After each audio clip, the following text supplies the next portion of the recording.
Bom dia, boa tarde, boa noite, você que está acompanhando mais um Futebola Podcast. Meu nome é Gabriel Franco e estou com a camisa do Sport Recife. Por quê? Ganhou?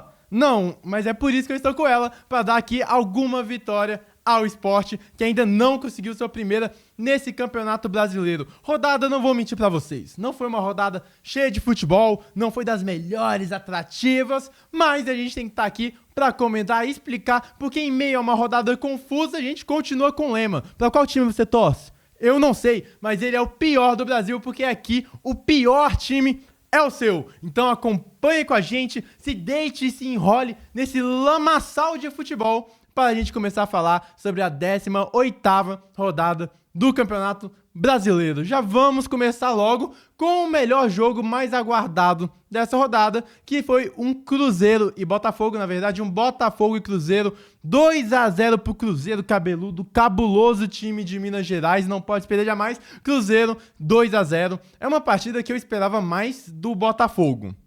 São duas equipes com uma proposta de jogo, uma ideologia, filosofia de jogo bem próximos. São times agudos, verticais, de transição rápida.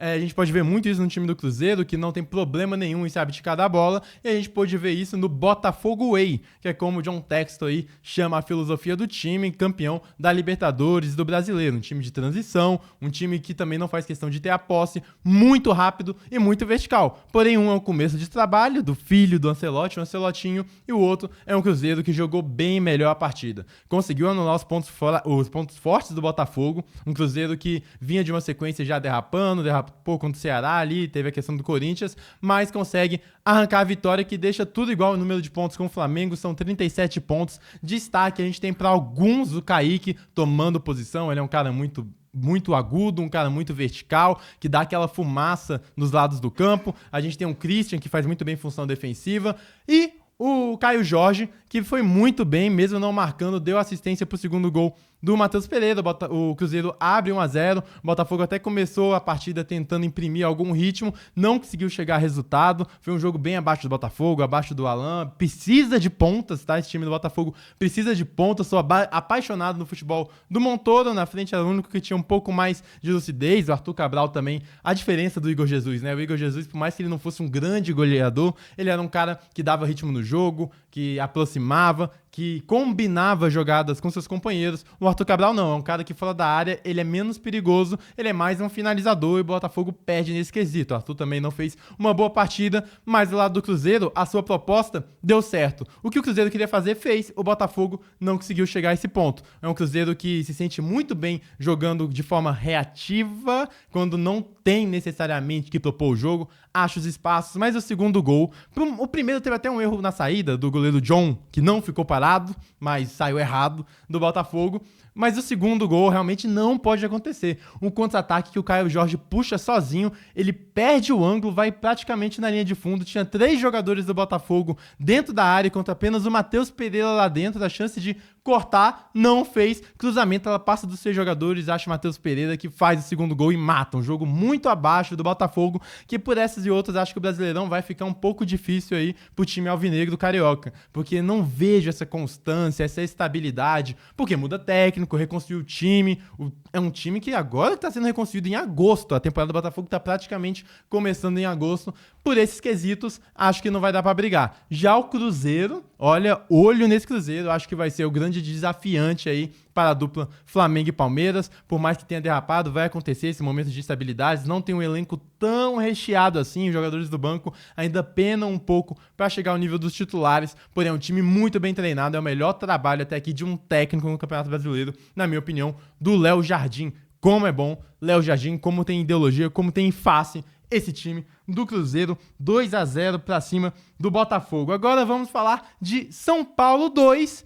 Internacional 1. Os piolhos de Crespo chegam à 5ª vitória consecutiva. Não foi dos melhores jogos de se assistir. O Internacional que mudou um pouco algumas características, poupou jogadores, poupou o Carboneiro, o Alan Patrick, joga numa linha de 5 para tentar liberar o Bernabé, que não é mais o Bernabé, né, do ano passado, a grande temporada que teve. tem polêmicas, em alerta Léo Dias, polêmicas de jogadores do Inter, a esposa de um dirigente, o Mamarocchi, depois você vai conferir aí, mas o Bernabéu tá incluso, é um Internacional que tá perdendo suas rédeas, tá meio bambolante ali, o Roger Machado não sabe o quão ele está estável no cargo, vai depender muito da Copa do Brasil que vai enfrentar o Fluminense, e aí, em meio a esse turbulhão de coisas de Léo Dias Mussum, que chega para a partida contra o São Paulo em boa fase. São Paulo de um Crespo que, mesmo sem Lucas e Oscar recuperados fisicamente, consegue fazer esse time jogar, porém também não foi uma grande partida do Tricolor Paulista. O jogo começa com o Internacional seguro, sem levar chance de gol, um time ali tranquilo na partida, mas falta criação. O Tabata não conseguiu suprir as necessidades, é um time que sem Alan Patrick perde muito e chega para jogar com a dupla Borré e Valência, e uma dupla praticamente inoperante, inofensiva. Se você tiver num beco escuro e você vê um cara, e aí esses dois caras são Borré e Valência juntos, você sabe que não vai dar em nada, você pode sair porque não tem ofensividade. O Valência quase não aparece na partida, é um cara assim que você, pra perceber que ele tá em campo, tem que se esforçar muito. O Borré até tenta chutar, tenta se locomover, aparecer para dar opção, e ele tenta, mas também resolver é demais. Um time mudado, porque vai enfrentar o Fluminense exatamente, e aí pega um São Paulo que, na chance de gol que teve, cruzamento na área, Arbolenda sobe mais que todo mundo, faz 1-0. O segundo tempo seguiu mais ou menos esse mesmo roteiro, o Internacional que saiu, conseguiu criar mais quando entra o Carboneiro, mas o São Paulo, na chance que teve, não criou quase nada. Na chance que teve, bola para a área de escanteio, ela sobe ali no pé do jogador paulista, dentro da área, ele consegue colocar muito bem para fazer o 2-0. 2-0 São Paulo para cima do Internacional, que tá mal, não cria, não resolve, parece estar seguro, mas quando está seguro na partida ainda leva gols. Enfim, a ver esse time do Roger Machado e um São Paulo que se recupera no campeonato, visando, quem sabe, uma classificação ali para Libertadores. Dali, a gente vai para Ceará 1, Flamengo também 1, recorde de público. O recorde de público aconteceu nesse jogo aí entre os times do Nordeste, foi nesse Ceará 1, Flamengo também 1. Partida essa que o Flamengo começa muito bem. É um primeiro tempo que impõe seu ritmo, com o Samulino já jogando, mas com o Jorginho jogando. Esse Jorginho é muito importante nessa dupla de volância do Flamengo. E faz seu jogo, faz seu ritmo, por mais que tenha sofrido ali ameaços no primeiro tempo, estava sob controle. Dominou a partida, por mais que não tenha criado um volume gigante, criou suas chances, consegue seu gol com o Arrascaeta, que é o artilheiro do time no Brasileiro. Não só isso, como também é o líder de assistências da equipe no Brasileirão. 45 minutos de manual para fazer 1-0 e se consolidar na liderança. Acontece que vai para o intervalo, o Arrascaeta é substituído e a partir daí o Flamengo perde muito do ritmo do jogo. É um Ceará que coloca suas peças, coloca o Lucas Mugni no jogo para jogar mais perto do Pedro Raul, bota o Fernando Sobral para dar mais velocidade, para impor intensidade no meio campo, e o time do Ceará sai de trás, começa a ir para cima, e o Flamengo perde muito sem Arrascaeta, perde muito da ligação do meio com o ataque, perde ofensividade. Aí depois tem a saída do Jorginho, que praticamente mata o time. É um Flamengo com desfalques no meio campo? Sim. Não tem Pulgar machucado, De La Cruz não se pode confiar. Tem esses desfalques, o Saúl a gente não sabe, parece que o Felipe Luiz enxerga mais ele como um meia pela direita do que propriamente o segundo volante ali, o que eu acho um erro, não pela característica do Saúl, mas pelo que o time precisa. Porque hoje, dois jogadores estáveis e que sempre estão presentes nesse time é o Everton Araújo e o Alan. E uma dupla de volante com Everton Araújo e Alan, com todo respeito, é comum. O Alan de pouco entrega mais, o Everton Araújo até tem posição física, mas com bola no pé é muito difícil controlar. Então o coração do Flamengo fica um coração ali entupido, com as veias entupidas, e não consegue rodar o jogo rubro-negro. Nesse instinto é o que o Ceará chega a seu gol na bola parada, escanteio, o Rossi vai muito mal. Ele ia sair, desiste no meio do caminho, e a pior coisa que pode acontecer para um goleiro é ficar na indecisão. Ele fica indeciso, sobe Pedro Raul mais alto que todo mundo, coloca pro fundo das redes, e o Flamengo também não imprimiu mais um ritmo avassalador. Foi um segundo tempo muito abaixo com a saída de Jorginho Arrascaeta. Bruno Henrique de centroavante de pouco conseguiu fazer, Pedro estava suspenso, o Alacinha também não estava. Então ficou um Flamengo morno, que do meio para frente não era nada demais no final da partida, e a dupla de volância não conseguia entregar. Então todo esse ritmo gerou um empate 1-1. Um empate esse que o Ceará tem que falar da campanha do Ceará muito bem no Campeonato Brasileiro. Ele que é o 11º colocado, já coloca ali bem, com seus 16 jogos, tem 2 jogos a menos, então tem muita coisa a entregar. Lucas Mugni tem lei do ex para assistência? Deu cruzamento na cabeça do Pedro Raul, flamenguista que já tinha raiva do Lucas Mugni quando ele usava a camisa do Flamengo, ficou com mais raiva ainda com ele usando a camisa do outro time. É isso, Flamengo 1, Ceará também 1. E já que a gente já tá falando de quem disputa pelo título brasileiro, vamos falar de Vitória 2, Palmeiras 2, jogo no Barradão, jogo que eu vejo um grande erro do Abel. O palmeirense até pode falar mais se ele ficou indignado do jeito que eu fiquei, mas poupar praticamente o time inteiro para enfrentar o Vitória. Não que o Vitória seja um time ruim, tá? É um time ok, briga contra o rebaixamento, mas jogar no Barradão é difícil. Porém, contra o tropeço de Flamengo, com o Cruzeiro vencendo seu jogo, era pro Palmeiras conseguir algo a mais e com tudo para conseguir a vitória. Poupou visando a Copa do Brasil. Contra o Corinthians, é claro, é clássico, é derby, tem toda a pressão, mas a Copa do Brasil é a terceira força dos torneios, né, que disputam aí, tá? Libertadores, Brasileirão, e aí para mim muito abaixo a Copa do Brasil. Palmeiras sofre muito disso, o time reserva não dá conta do recado, e o Vitória, que não tem nada a ver com isso, abre 2-0, inclusive o segundo gol do Eric é um golaço da rodada, a pintura da rodada, ele dá um balanço, o Piquerez vai que não volta, bola no ângulo, 2-0, parecia estar encaminhado, a cavalaria do Palmeiras sai do banco, entra, e aí sim o jogo começa a rodar, tem um pênalti a favor, 2-1, empata o jogo, chega aos seus 2-2, e aí, por certo momento breve, pareceu até que o Palmeiras poderia buscar, mostrando a resiliência que tem esse grupo. Enfrentar o Palmeiras é muito difícil, já diria Leovegildo Júnior, vulgo craque, maestro Júnior, que quando você enfia a faca, você tem que rodar a faca. E o Vitória não rodou, ele rodou, na verdade, e aí conseguiu um empate contra o Palmeiras. Se fosse com o time titular, dependendo da ocasião, poderia até falar que foi um ótimo empate para o Vitória. Mas não foi, era oportunidade pelo roteiro do jogo, que abriu 2-0. E falando de poupadas, você já se poupou hoje? O Corinthians também poupou, visando o derby, 1-1 contra o Fortaleza, até chegou ali a ter sua chance, né? A falha, eu achei que o Neneca poderia ter feito algo melhor no gol, mas aí o Corinthians eu até entendo poupar mais do que o Palmeiras, porque o Palmeiras disputa sim um título brasileiro, é um dos favoritos. O Corinthians acho que vai ficar muito difícil, também não vai sofrer contra o rebaixamento, ali vai brigar pelo meio de tabela, quem sabe uma vaga na Libertadores, e aí faz mais sentido você virar seus olhos para a Copa do Brasil. Então, Corinthians, eu passo um pano. Agora, Palmeiras, o planejamento do Abel, realmente achei bem abaixo, empate entre Corinthians e Fortaleza. Outro que tem que ficar de olho é o Bragantino, né? Que já vem aí de 5 resultados adversos numa sequência. Perde de novo aí agora, dessa vez, para o Galo. O Galo que tenta se recuperar. Também não achei uma magia de jogo do Atlético Mineiro. Já não achava antes. É um time que se mobilizou muito para enfrentar o Flamengo na Copa. Saiu em vantagem no Maracanã. Vai pegar o Flamengo na Arena MRV. Também creio que é a chance de título do Atlético Mineiro. Tem que focar para aí mesmo. E por mais que esse time não me encante, a marcação do Cuca tá dando certo. Aquele individual que o Galo tá fazendo deu certo contra o Flamengo. Contra o Bragantino, por mais que tenha levado um gol com um jogador a mais, inclusive, isso tem que ser dito, consegue se recuperar na partida e chegar ao seu 2-1. Acho que realmente a briga pelo Galo vai ser esse meio de tabela muito distante, muitos problemas internos, falta de pagamento, jogador entrando na justiça, problemas internos entre jogador e jogador. Acho que o campeonato do Galo é realmente esse, focar na Copa do Brasil, porque tem um grande confronto contra talvez a sua segunda maior rivalidade, talvez a maior rivalidade interestadual contra o Flamengo na quarta-feira. Agora, indo pro resto do jogo, a gente tem que falar de um Sport Bahia, que de nada aconteceu aqui com a camisa do Sport, mas será que tá amadurecendo? Porque o Sport só vinha de derrota, começou a empatar. Quer o empate, a vitória tá nascendo? A gente pode ver um verdinho ali na tabela do Excel do Sport?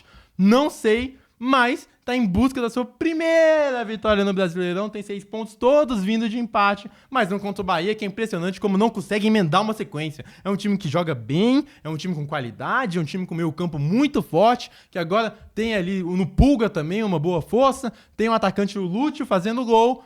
Precisa rever de novo o seu goleiro, né? Eu acho que o Max Felipe não é suficiente. Time bem treinado, dito tudo isso, derrapa. Foi assim na Libertadores, parecia que ia se classificar bem, acabou derrapando. Foi assim no Brasileiro, parece que vem emendar uma grande sequência para chegar nas cabeças e derrapa. E foi assim contra o Sport. Mirassol 3, Vasco 2 é um jogo que pro vascaíno ficar... Meu Deus do céu. É pro vascaíno ficar louco da cabeça. Porque você tá perdendo de 2-0. O vascaíno, no momento que tá sofrido há muito tempo, você chega e fala assim, não, beleza, vai perder mais um, posso parar de assistir. Aí você pega o controle, vai desligar a TV, opa, 2-1. Opa, 2-2. Aí você chama a galera de volta, se reúne e leva o terceiro gol. Esse foi Mirassol 3, Vasco 2, jogo que não se engane, o Mirassol realmente jogou o melhor. Faz um belo trabalho o técnico Rafael, faz um belo trabalho o Mirassol de reestruturação, tanto do CT quanto de planejamento de time. É a surpresa do campeonato até aqui, porque se você chegar lá em janeiro, e me falar, esse ano o Mirassol vai estar em quinto colocado brigando por G4, aí você é maluco ou você sabe de algo. E se souber de algo, me fala. Tamo de olho em você. Enfim, Mirassol abre 2-0, o Vasco realmente empata, depois ele faz o seu terceiro gol. E o time do Vasco é complexo, né? Eu sou dinizista, sou fã do Diniz, mas eu acho que ele escolhe uns trabalhos muito arriscados, vamos dizer assim. Talvez não fosse o melhor momento pro Vasco ter o Diniz, não o melhor momento pro Diniz treinar o Vasco, mas é um maluco que o outro, os dois se juntam. É um time do Diniz que joga mais que o time do Carille, é claro, é lógico. Dá mais gosto de você ver o Vasco do Diniz jogar, você vê ali que tem relações, que tem aproximação, que tem os conceitos do jogo dinizista, de relacionista ali, de jogadores que se aproximam perto da bola, se aproximam para toques curtos, um jogador mais aberto do outro lado. Você vê esses pontos no time do Vasco, mas é um time ineficiente na frente e sofre muito gol atrás. Então, querendo ou não, pô, o Vasco jogou melhor, hein? Melhor que antes, mas perdeu. Jogou melhor que antes, mas empatou. E eu sou fã de projetos longos, gosto de acreditar em técnico. Eu, talvez, no meu projeto, teria o Diniz. Porém, o momento do Vasco não é de muitos riscos, não é esse. Eu não estou dizendo que o jogo do Carille era melhor. Mas aquele tipo de jogo, ele querendo ou não, na dificuldade ali, te consegue alguns pontos. O jogo do Diniz, ele já vai pro futebol jogado. E com tudo que tá acontecendo ali em São Januário, não sei se é o certo. Dito isso, eu, como telespectador, gosto do Diniz e torço para que ele consiga imprimir o seu trabalho no Vasco mediante a todos esses problemas. Sou dinizista, sou trabalho e sou futebol. Tem que jogar. Quanto melhor você joga, mais próximo você está da vitória, por mais que isso pro Vasco ainda pareça um pouco distante. 3-2 e agora vamos pro jogo triste da rodada. Jogo esse que eu assisti, esperei 90 minutos e todo o meu ódio de hoje vai ser destinado ao Grêmio. Que time ruim de se ver jogar, cara, eu não aguento. Rodada após rodada eu vejo o Grêmio e é o pior time dos 20, não pior em atuação, mas com o pior jogo para se ver. Meu divino, não tem nada, não entrega nada, chega e estressa. Todo jogo do Grêmio parece que é ruim. Assim, as coisas não funcionam. Você quer ver futebol e você tá vendo o Mano Menezes perdido xingando alguém. Fluminense 1-0 pra cima do Grêmio. Jogo esse que em 90 minutos a gente teve um chute. Esse vai ser o Tá Maluco.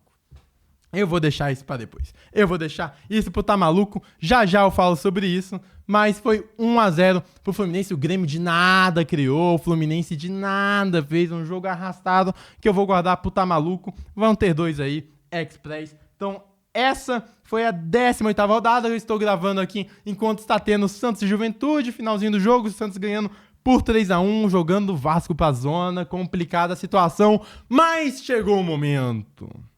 Chegou o momento que você acredita todo o seu projeto a um cara que é maluco.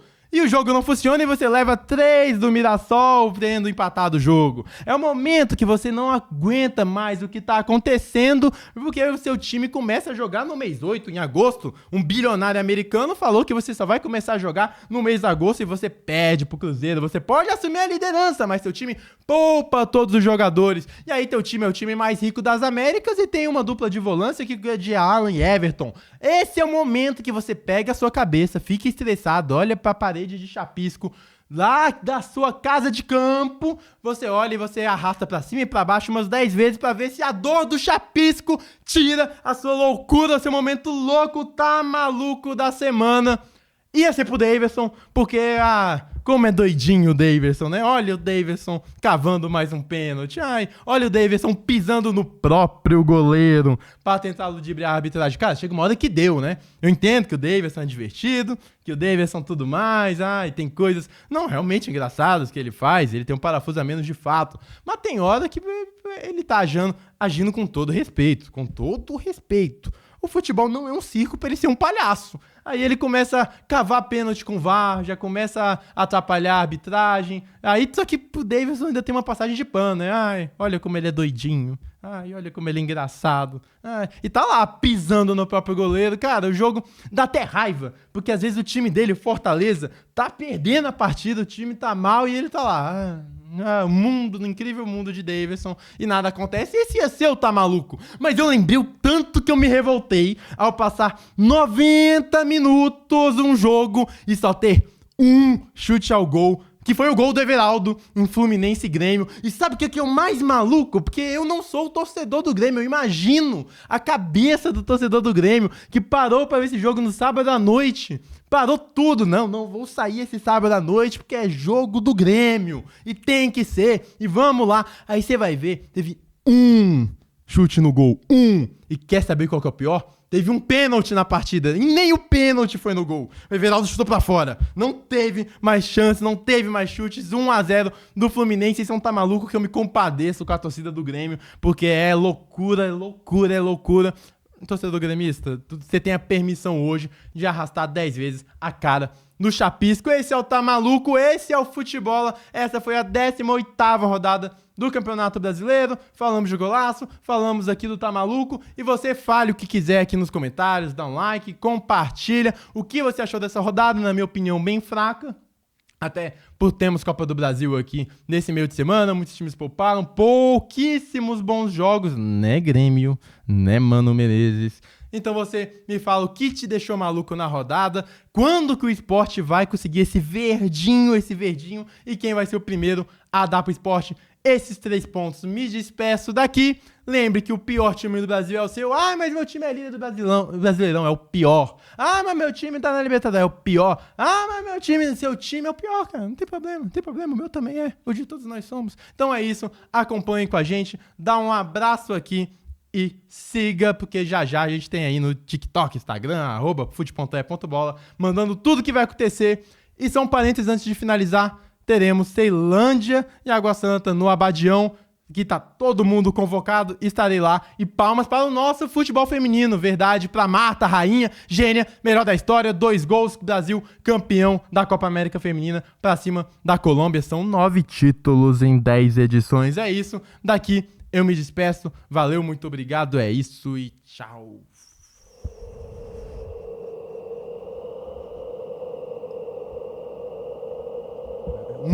O Everaldo chutou o pênalti pra fora. Nenhum pênalti foi no gol. E aí, sábado à noite, dia que você tem que se divertir, sair de casa, tu tá lá, vendo Mano Menezes.